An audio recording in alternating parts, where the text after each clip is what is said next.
শুভেন্দু অধিকারী বললেন যে একেবারে খুনের অভিযোগ দায়ের করা উচিত। ঠিক একই রকমভাবে মৃতের পরিবারের তরফেও পরোক্ষভাবে খুন করা হয়েছে বলে অভিযোগ করেছেন তারা।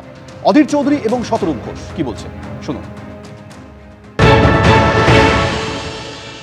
যখন ডাক্তাররা আন্দোলন করলো, কত আলোচনা হলো, হাসপাতালের পরিকাঠামো নিয়ে সমালোচনা হলো, বাংলার মুখ্যমন্ত্রী বলল আমি সব সমস্যা সমাধান করে দেবো, একের পর এক ব্যবস্থা নেব।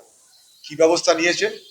লিফটে করে মানুষ নামছে, লিফট চলছে না, লিফট ম্যান নেই, সবকিছুর পর তার মৃত্যু হওয়া।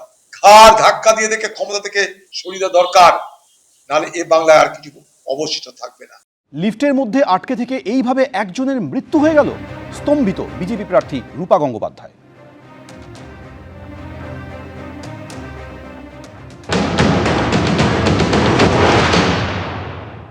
হসপিটালে এরকম মেডিকেল কলেজ এরকম হতে পারে? মানুষ লিফটে আটকে থেকে মারা যাবে? মানে অ্যাডমিনিস্ট্রেশনে যে কি দুরবস্থা হচ্ছে, তো মানে ওরা কেউ রেসপন্সিবিলিটি নিচ্ছেন না? তারা কেউ জানে না লিফটে আটকে গেল কেন, কেউ জানে না। কোন লিফটে কোনো নর্মাল বাটন নেই, যে কোনো লিফটে থাকার কথা। মানে মানুষ মারার কল কি এখন লিফটে হয়ে যাবে একটা ইনস্টিটিউশনে? Unbelievable and very sad. দুর্ঘটনার নেপথ্যে যে গাফিলতি রয়েছে তা মেনে নিয়েছেন আরজি করে রোগী কল্যাণ সমিতির চেয়ারম্যান অতীন ঘোষ।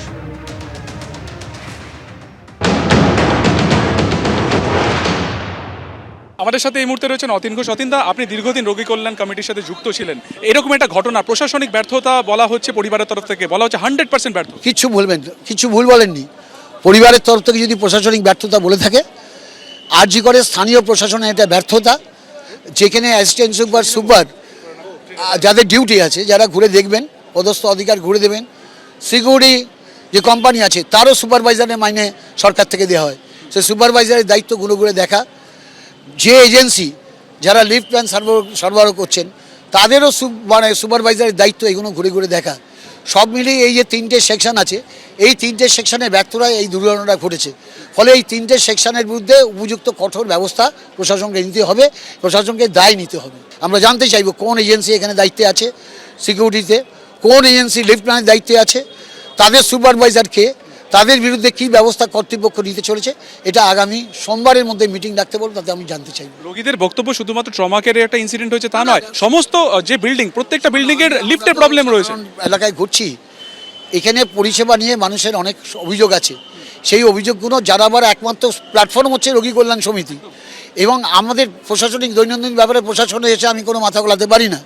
আমার দায়িত্ব হচ্ছে রোগী কল্যাণ সমিতির মিটিংয়ে মানুষের সমস্যাগুলোকে তুলে ধরা। তো সেইটার সুযোগ খুব কম ছিল, বারবার বলা হয়েছে মিটিং ডাকেনি।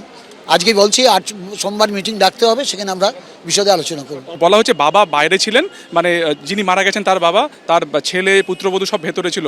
1.5 ঘন্টা ধরে তিনি বলেছেন দমকলকে ডাকতে কোনো কর্ণপাত করা হয়নি, মিসবিহেভ করা হয়েছে। আমি তো স্বীকার করছি যে এটা স্থানীয় প্রশাসনিক ব্যর্থতা।